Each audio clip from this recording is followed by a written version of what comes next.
प्यारे बच्चों, मैं निर्मला नैन आप सभी के लिए एक बार पुनः भाषा और व्याकरण पाठ लेके उपस्थित हुई हूँ।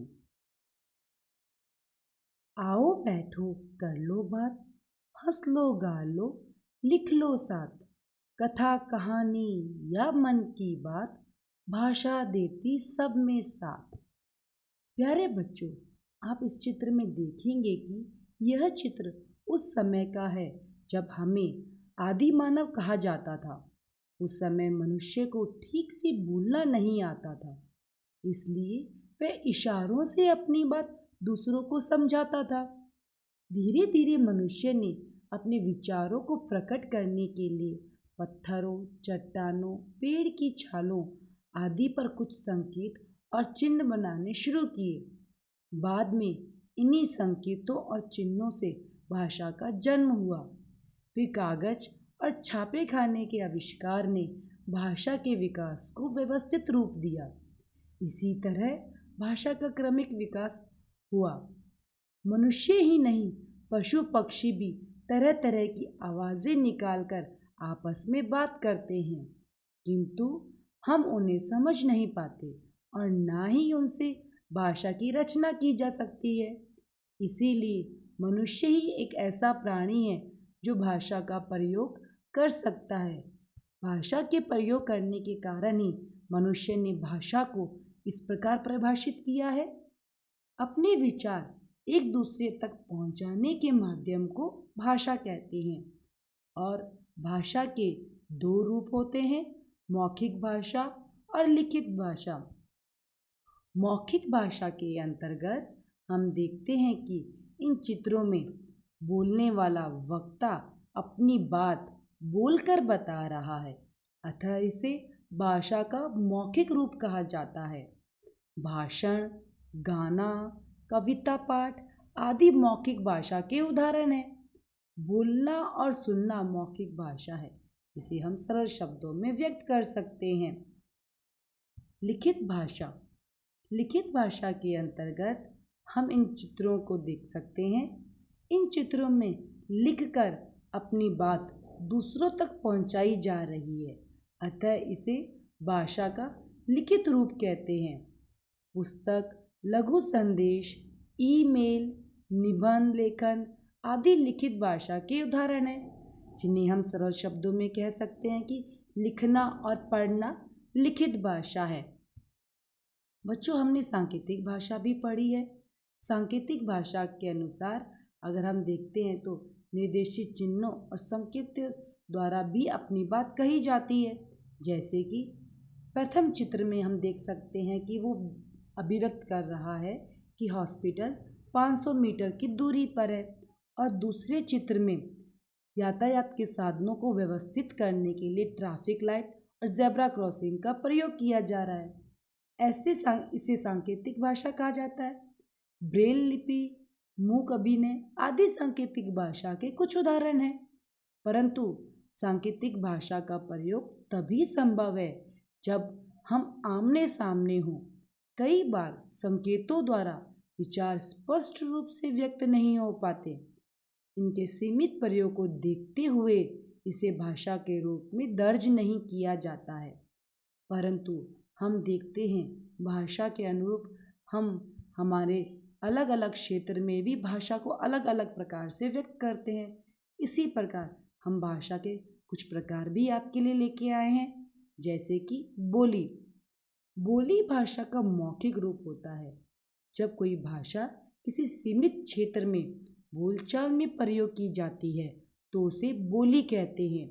जैसे हरियाणा में हरियाणवी, बुंदेलखंड में बुंदेलखंडी, छत्तीसगढ़ में छत्तीसगढ़ी, राजस्थान में राजस्थानी आदि ऐसे कई सीमित क्षेत्र है, या हम यूँ कह सकते हैं प्रत्येक सीमित क्षेत्र में अपनी बोली बोली जाती है, और यह उस क्षेत्र की ही भाषा कहलाती है।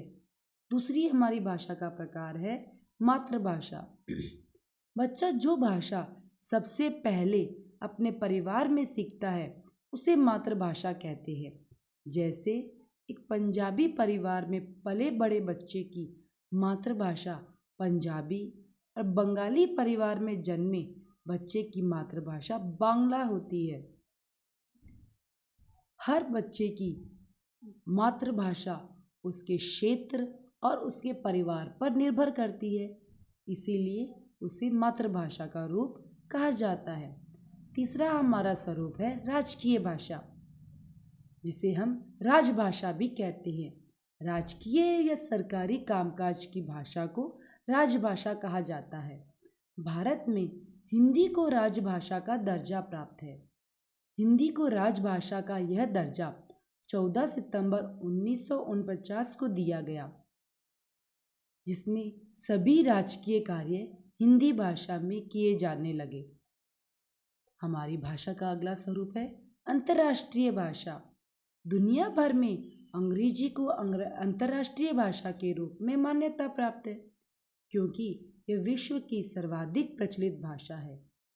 अधिकांश विश्व के देशों में भाषा के रूप में अंग्रेजी का उपयोग किया जाता है दूसरे देशों के साथ में संबंध स्थापित करने के लिए। इसीलिए दुनिया भर में अंग्रेजी को ही अंतर्राष्ट्रीय भाषा के रूप में मान्यता प्राप्त हुई।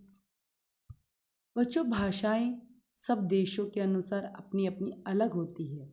उसी प्रकार हमारे भारत में भी मुख्य रूप से 22 भाषाएं बोली जाती है, जिनको सरकार के द्वारा मान्यता प्राप्त है।